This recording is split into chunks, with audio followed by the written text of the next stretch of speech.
Guys, apakah kamu sudah berinvestasi saham dan ingin mendapatkan keuntungan ratusan persen? Di video kali ini, aku mau share strategi investasi yang digunakan oleh Warren Buffett. Tonton sampai habis videonya. Hai guys, apakah kamu pernah mengalami beli saham, kemudian harganya turun? Kemudian kamu jual rugi atau cut loss, kemudian harganya naik lagi. Pasti jengkel banget ya.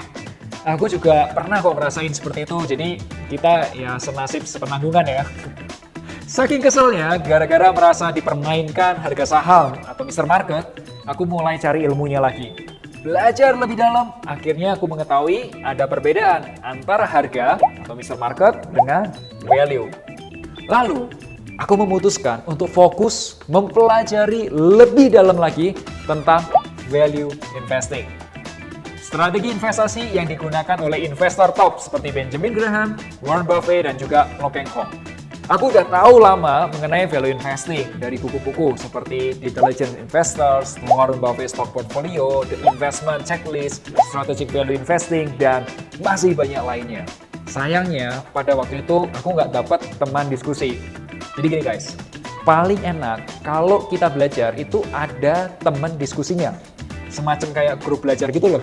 Jadi kalau ada yang kita kurang paham, kita bisa nanya-nanya. Singkat cerita, aku ketemu sama Ko Rifan Kurniawan, salah satu pakar value investing di Indonesia. Beliau yang ngajarin aku lebih dalam mengenai konsep value investing.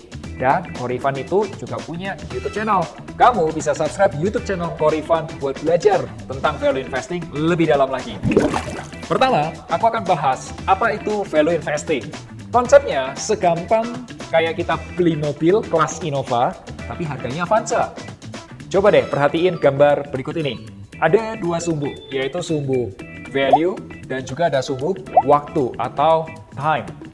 Kemudian ada data harga saham yang naik, turun dalam, dan naik lagi. Kemudian ada juga nilai intrinsik atau intrinsic value. Intrinsic value itu adalah berapa sih harga wajar sebuah perusahaan. Kamu bisa hitung nilai intrinsik dengan menghitung harga wajar sebuah perusahaan. Vin, kapan waktu belinya? Kita beli saham saat diskon atau saat harga saham di bawah nilai intrinsik. Misal, saham PT ABCD.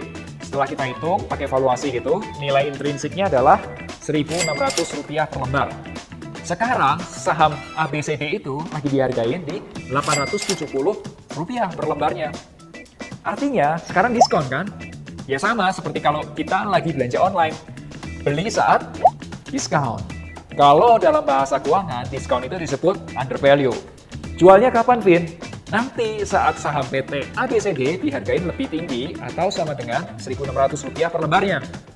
Dalam bahasa keuangannya kita sebut kondisi harga normal atau harga lebih mahal atau disebutnya juga overvalue. Gimana guys? Simpel kan konsepnya? Kalau kamu paham konsepnya, boleh kasih like. Vin, sebenarnya apa sih bedanya antara harga atau price dengan value atau nilai? Jadi gini guys, value itu ada 3 jenis, yaitu relative value, absolute value, dan perceived value. Relative value itu bisa dihitung dengan cara kita bandingin kinerja perusahaan dengan perusahaan sejenis. Contoh nih ya, di subsektor bank kita bandingin saham bank BRI, Mandiri, dan BCA serta BNI ya. Coba deh kamu lihat perbandingan laporan keuangan keempatnya. Kali ini aku gunain data-data yang sederhana aja. Pembahasan khusus tentang saham-saham perbankan aku akan sertakan di video yang terpisah aja karena banyak istilah teknis seperti CAR, NIM, BOPO, LDR, dan lain sebagainya. Kalau kamu kurang paham dengan laporan keuangan, aku sudah pernah bahas di video yang judulnya Gak Bisa Baca Laporan Keuangan. 15 menit kamu bisa baca laporan keuangan. Dan ada juga video Yuk Borong Saham. Ini cara cari saham murah. Kamu bisa pelajari dari situ dulu. Aku mau kasih contoh. Kita bisa bandingin kinerja perusahaan satu dengan yang lainnya. Coba perhatikan contoh ini. Menurut kamu, mana yang paling bagus guys? Silahkan tulis di kolom komentar. Yang kedua adalah absolute value. Absolute value atau nilai intrinsic value itu bisa dihitung dengan melakukan valuasi perusahaan.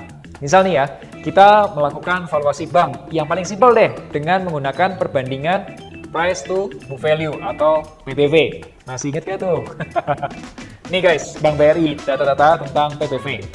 Rata-rata PBV Bank BRI adalah 2,6 dan sekarang ini nilainya sudah di 2,9. Jadi, harga sekarang sudah termasuk harga wajar.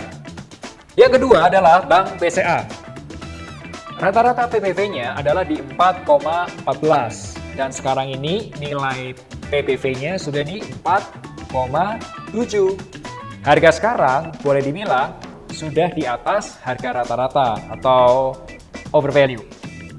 Dan yang ketiga ada Bank Mandiri. Rata-rata price to book value atau PBV-nya adalah 2,03 dan sekarang nilai PBV-nya masih di 1,7. Harga sekarang boleh dibilang masih lebih murah dibandingin rata-rata. Tapi nggak terlalu jauh bedanya.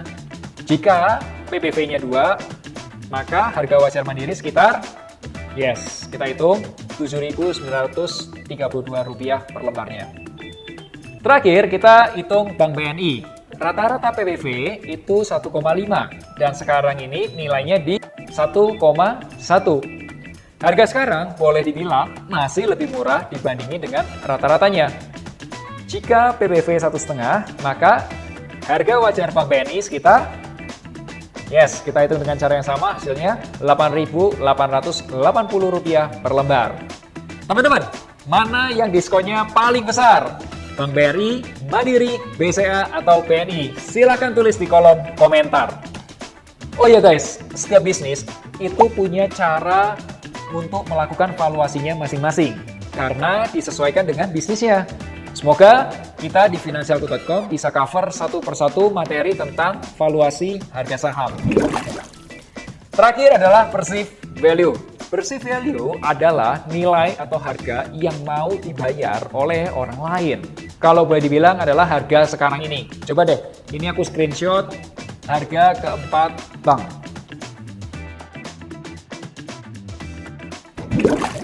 Finvin, kalau melakukan valuasi seperti itu, berapa persen sih peluangnya benar? Setiap metode valuasi, apapun metodenya, itu pasti menggunakan asumsi dan perhitungan. Semua yang ada asumsi perhitungannya berarti ada kemungkinan salah karena asumsinya meleset. Setuju? Oleh sebab itu, sebagai seorang investor, kita perlu punya yang namanya margin of safety atau area pengaman. Coba deh, lihat gambar berikut ini. Margin of safety-nya itu ada di titik atau harga terendahnya dan harga intrinsiknya. Itu adalah margin of safety. Cara ngitungnya gampang banget guys. Rumusnya adalah MOS sama dengan 1 dikurangi harga saham sekarang ini dibagi nilai intrinsik. Contoh, diketahui PT ABCD itu harga sahamnya Rp90 per lembar. Dan setelah kita hitung, nilai intrinsiknya adalah Rp100 per lembar. Maka, margin of safety-nya adalah 1 kurangi 90 bagi 100, sama dengan 0,1. Kalau kita persentasikan, 10%. Contoh kedua, diketahui PT ABCD harga sahamnya Rp40 per lembar, dan nilai intrinsiknya Rp100 per lembar. Maka, margin of safety-nya adalah 1 kurangi 40 dibagi 100 atau 0,6. Kalau kita persentasekan 60%. Apa sih efeknya kalau MOS ini dengan keuntungan yang kita dapat? Gini guys, kita hitung. Misal, aku beli sahamnya PT ABCD di harga Rp90 per lembar. Dan kemudian aku jual di harga Rp100 per lembar. Maka keuntunganku bisa ngitungnya kan? 11,11%. Misal, aku beli saham PT ABCD di harga Rp40 per lembar, dan aku jual di harga Rp100 per lembar. Maka keuntunganku adalah 150%. Berikut ini guys, tabel perhitungannya kamu bisa screenshot. Aku sudah hitungin kalau margin of safety-mu katakanlah berapa persen, maka keuntunganmu berapa persen. Boleh screenshot. Sampai sini teman-teman sudah paham ya? Coba deh, aku tes sekali lagi. Kita pakai data yang sudah aku hitung, yaitu Bank Mandiri dan Bank BNI. Dengan pendekatan price to book value. Sekarang ini saham Bank Mandiri harganya Rp7.250.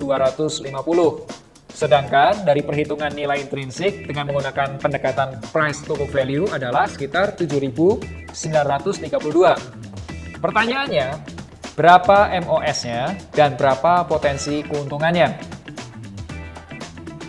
Pertanyaan nomor 2, sekarang ini PNI harganya di Rp6.425, sedangkan perhitungan nilai intrinsiknya dengan price to book value adalah Rp8.880. Pertanyaannya adalah, berapa MOS dan berapa potensi keuntungannya? Guys, silakan tulis hasil perhitungan kamu di kolom komentar. Di hari ketiga, aku akan share kunci jawabannya. Selamat mencoba! Jadi guys, semakin besar margin of safety, maka semakin besar juga peluang keuntungan kita. Di Finansialku, kita punya grup belajar saham yang bahas mengenai value investing. Grup belajarnya bersama aku dan juga Ko Rifan Kurniawan. Tujuannya ya belajar bersama. Di dalam grup belajar tersebut sudah ada banyak penjelasan mengenai value investing. Dan setiap bulannya akan ada live webinar. Informasi lebih detail ada di kolom description. Video ini adalah awal dari video serial investasi saham value investing. Di video berikutnya aku akan bahas mengenai 7 ciri perusahaan yang boleh dibeli sahamnya. Tujuannya supaya kamu terhindar dari kerugian dan aksi pom-pom saham. Semoga penjelasan ini bisa bermanfaat buat kamu. Tonton juga playlist investasi saham untuk pemula dan subscribe YouTube channel Finansialku.com. Sampai jumpa di video Melek Finansialku Rabu depan. Akhir kata, make a plan and get your financial dreams come true.